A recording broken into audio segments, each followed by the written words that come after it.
Revisão para a prova do terceiro bimestre. A primeira parte está no vídeo da E, que é sobre Oriente Médio e sobre a África, e agora vamos falar sobre a Ásia Meridional.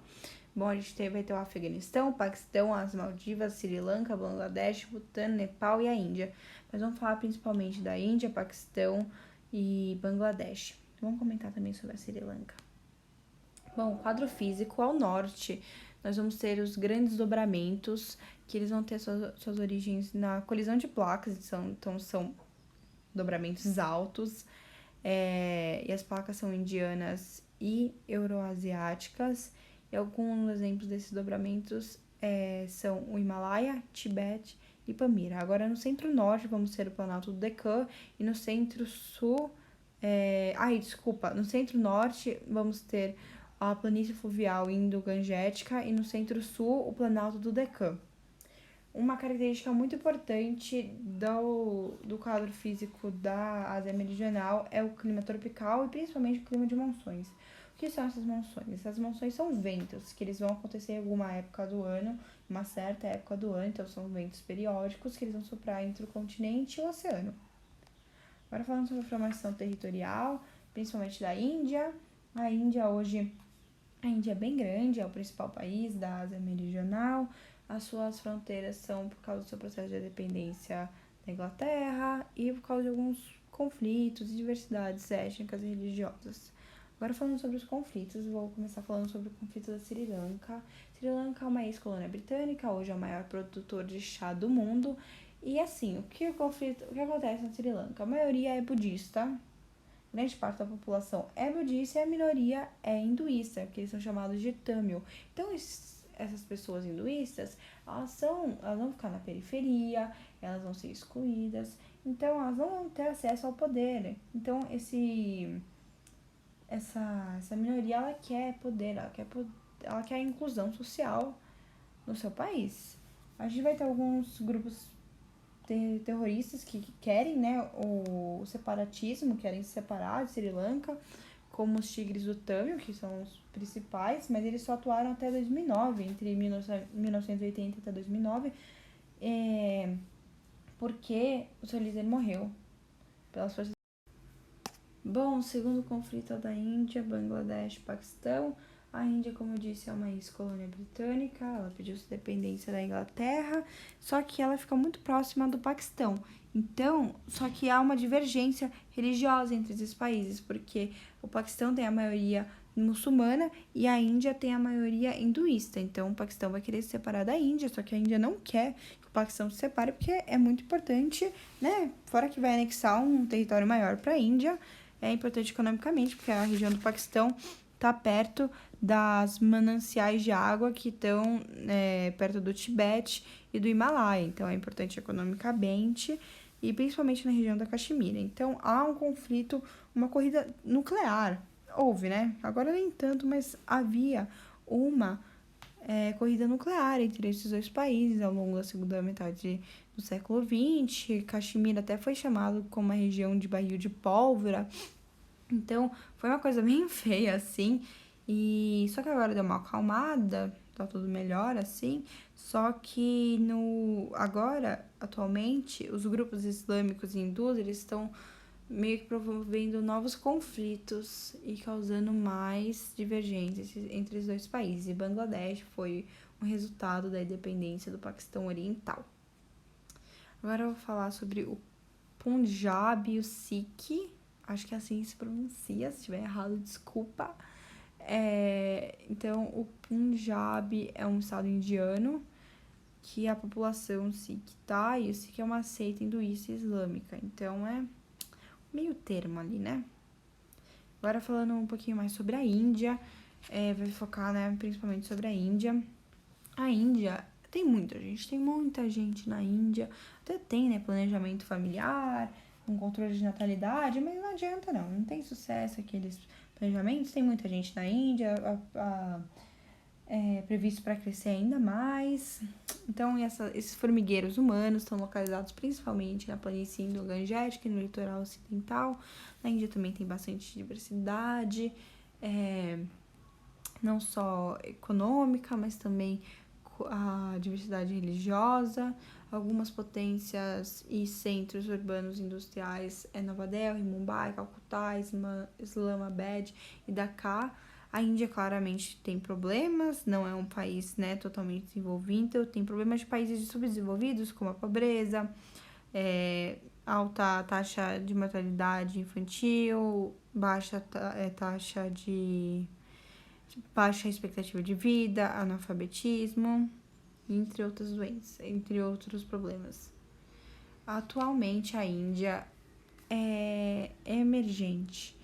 E a Índia tem aquele problema que tem muita gente pobre, mas tem muita tecnologia. É um país que está crescendo muito tecnologicamente, é o primeiro exportador de software do mundo. Tem um grande parque industrial, tem até um chamado Parque do Silício indiano. Tem uma economia bastante, né, diversificada, como agricultura, algodão, chá, juta, cana, trigo e soja. E eles produzem armas nucleares desde 1974 e tem profissionais altamente qualificados. Agora, né, sobre esse Vale do Silício indiano, é o Bangalore. Lá tem uma concentração tecnológica gigante, concentração de profissionais qualificados e é um centro da indústria de informática da Índia. Quadro econômico da Índia. Então, a gente vai ter uma pobreza rural, porque a Índia foca principalmente na tecnologia, tá deixando o pessoal que faz agricultura de lado. Então, vai ter a ascensão desses setores econômicos, urbanos e industriais, mas ainda tem a exportação de arroz, sorgo, trigo, milho, algodão, cana-de-açúcar, e vai ter a ascensão dos setores urbanos e industriais de química, mecânica, automobilística, aeroespacial, informática, naval e audiovisual. E, como eu disse antes, é o primeiro exportador de software. Falando agora sobre a religião do hinduísmo. Bom, é uma religião que não tem uma organização estrutural. Então, não tem padre, não tem os templos, não tem um livro sagrado comum entre eles, tipo a Bíblia, o Corão. Então, sem uma organização estrutural. É um politeísta, vários deuses, principalmente algumas divindades como o Brahma, o Shiva, Vishnu e outras divindades. A base do hinduísmo é a reencarnação, a evolução espiritual, a purificação e o karma, que é o caminho da purificação e da fusão com Deus.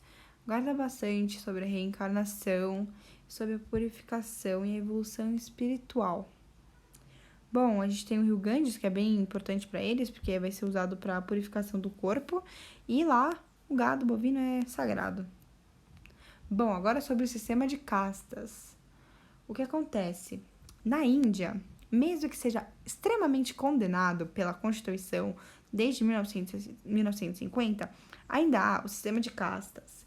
Como funciona o sistema de castas? O sistema é baseado na pureza do seu espírito. Então, assim, você pode, sabe? Então, você nasceu ali, você vai ficar ali. Não tem o que fazer.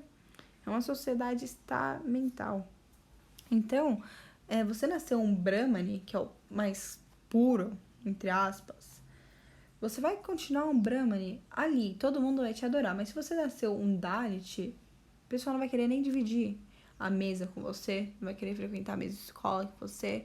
Eles são extremamente preconceituosos com isso. O pessoal que é Dalit, eles sofrem por uma pura... Não sei nem como descrever isso. É uma sociedade que vai excluir as pessoas, vai deixar as pessoas mais pobres, vão deixar as pessoas nas periferias pela pureza do seu espírito. Bom, mas é uma tradição milenar, não está na Constituição indiana, como eu disse, é extremamente julgada pela Constituição indiana, é uma endogamia e tem a hereditariedade, e a sua única mobilidade social é se você nascer de novo. Se você nascer de novo um Dalit, você vai continuar o Dalit até você desencarnar e reencarnar de novo.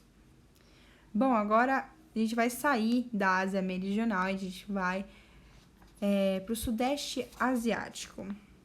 E lá, a gente vai falar mais sobre isso no próximo bimestre, mas eles tocaram no assunto sobre os tigres asiáticos. Então, quem são os tigres asiáticos? Coreia do Sul, Taiwan, Singapura e Hong Kong.